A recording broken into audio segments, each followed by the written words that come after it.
మహర్షి నారదుడు అనగానే మనకి ముందుగా గుర్తుకొచ్చేది చేతిలో వీణ, నారాయణ నారాయణ నారాయణ అంటూ జపం చేస్తూ మూడు లోకాలలో తిరుగుతున్నటువంటి ఒక దేవర్షి రూపం.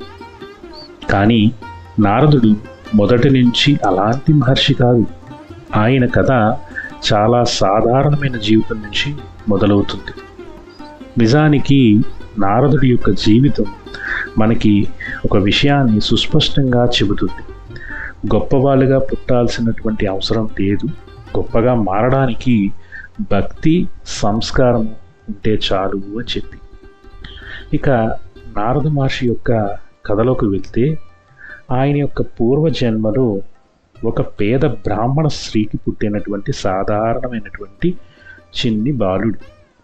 ఆ బాలుడు తండ్రి గురించి పురాణాల్లో ఎక్కువగా ఇక్కడ చెప్పబడలేదు.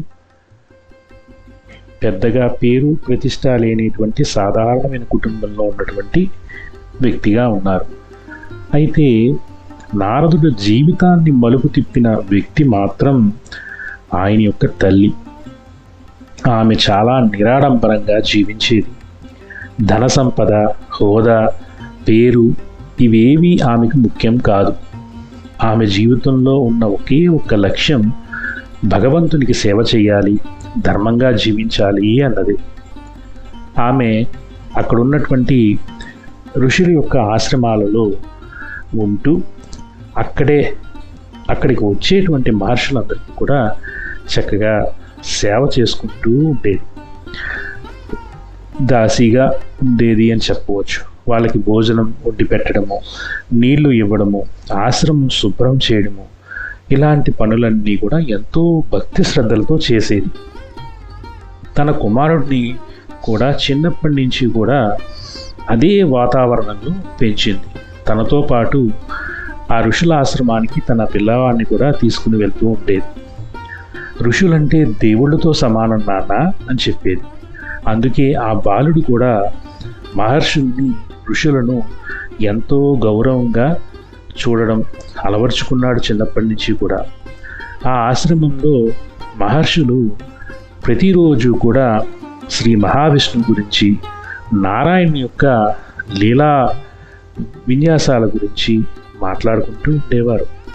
ఆ బాలుడు ఆటలాడే వయసులో ఉన్నా కూడా వాళ్ళ మాటలు ఎంతో ఆసక్తిగా ఒక గంట వింటూ ఉండేవాడు.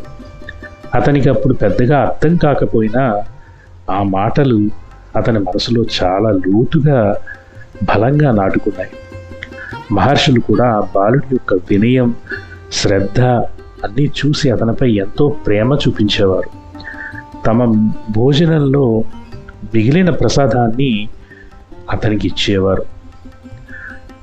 మహర్షుల యొక్క తినగా మిగిలినటువంటి ప్రసాదాన్ని అతనికి ఇవ్వడం అంటే సామాన్యమైన విషయం కాదండి. ఆ ప్రసాదమే అతని జీవితాన్ని మార్చినటువంటి మొదటి అడుగు. ఒకరోజు మహర్షుల అనుగ్రహంతో ఆ బాలుడికి ధ్యానంలో శ్రీ మహావిష్ణువు యొక్క దర్శనం లభించింది. ఆ దర్శనం చాలా క్షణకాలమే అయినా అతని హృదయంలో ఎంతో గొప్ప మార్పును తీసుకొచ్చింది. విష్ణువు అతనితో, ఈ జన్మలో నీవు నన్ను పూర్తిగా పొందలేవు, కానీ నీ భక్తి నిన్ను గొప్ప స్థాయికి తీసుకువెళ్తుంది అని చెప్పారు. ఆ దర్శనం తర్వాత అతనికి ఈ ప్రాపంచికమైనటువంటి ప్రపంచం మీద ఆసక్తి తగ్గిపోయింది. ఆటలు, స్నేహితులు అన్నీ కూడా చాలా మామూలుగా అనిపించాయి. ఇంతలోనే ఒక తీవ్రమైనటువంటి దుర్ఘటన జరిగింది. ఒకనాడు నారద మహర్షి యొక్క తల్లి ఒక రాత్రి ఆవు పాలు పితికి ఇంటికి తిరిగి వస్తుండగా ఒక పాము కాటుకు గురి వెనువెంటనే మరణించింది.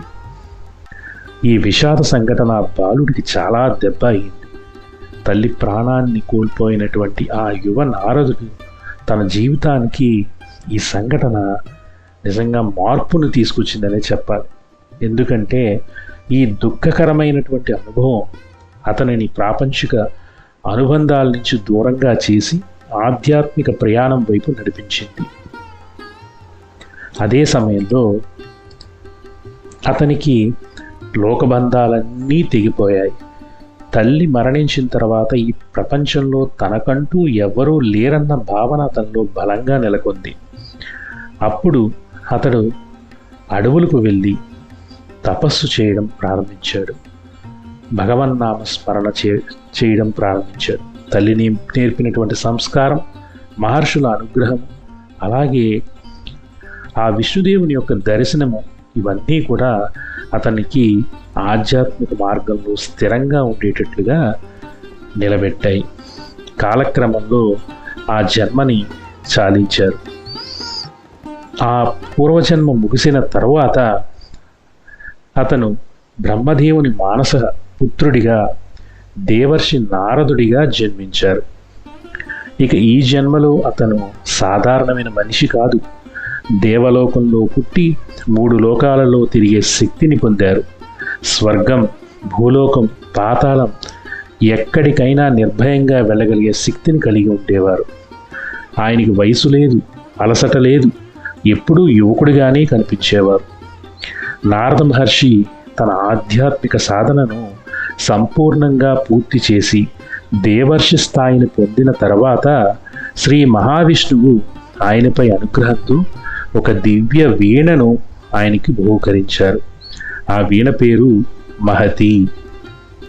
తదుపరి ఆ నారద వీణే మహతిగా ప్రసిద్ధికెక్కింది. ఆ వీణ భక్తి, జ్ఞానం మరియు భగవన్నామ స్మరణకు ప్రతీక. ఆ వీణతో నారద మహర్షి త్రిలోకాలలో సంచరిస్తూ నారాయణ నారాయణ నారాయణ అని భగవన్నామాన్ని గానంగా పాడుతూ భక్తిని వ్యాప్తి చేశారు. అది సాధారణమైనటువంటి గానం కాదు. అది విన్న వాళ్ళ మనసుల్లో దాగి ఉన్న భక్తిని మేల్కొల్పే గొప్ప శక్తి కలిగి ఉండేది. అందుకే దేవతలైనా, అసురులైనా, మనుషులైనా అందరూ నారదుడి యొక్క మాటలకు స్పందించేవారు. చాలామంది నారద మహర్షిని కలహప్రియుడు అని అంటారు. ఎందుకంటే ఆయన వెళ్ళిన చోట ఏదో ఒక సమస్య తలెత్తినట్టుగా కనిపిస్తుంది. కానీ నిజానికి నారద మహర్షి కలహం చెయ్యరు, కలహాన్ని కల్పించరు. ఇప్పటికే ఉన్న అహంకారం, అసత్యం, మోసం బయటపడేలాగా చేస్తారు. అవి బయటపడినప్పుడు అది ఒక కలహంగా కనిపిస్తుంది అంతే. కానీ నారదుడి యొక్క ఉద్దేశం ఎప్పుడూ లోక కళ్యాణము, ధర్మమే. దీనికి నారద మహర్షి కూడా అతీతుడు కాదు. ఒకానొక సందర్భంలో నారదుడికి నాకు మాయా ప్రభావం లేదు అన్న భావన వచ్చింది.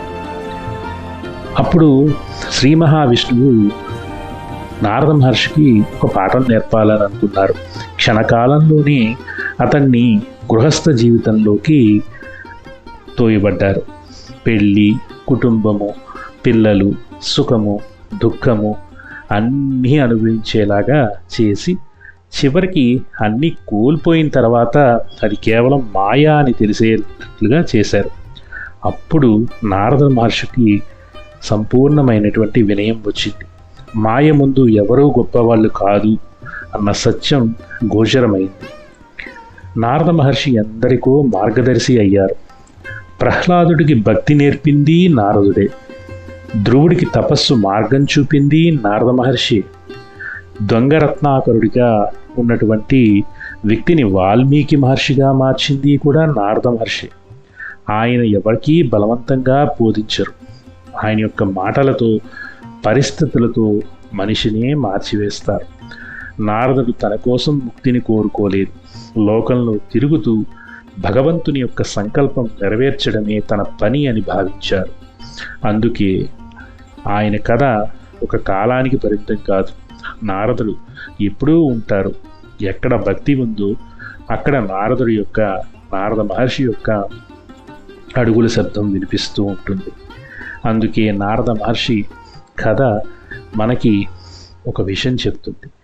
భక్తి ఉంటే, సంస్కారం ఉంటే ఒక సాధారణ తల్లి పెంచిన బిడ్డ కూడా దేవర్షిగా మారగలడు అని.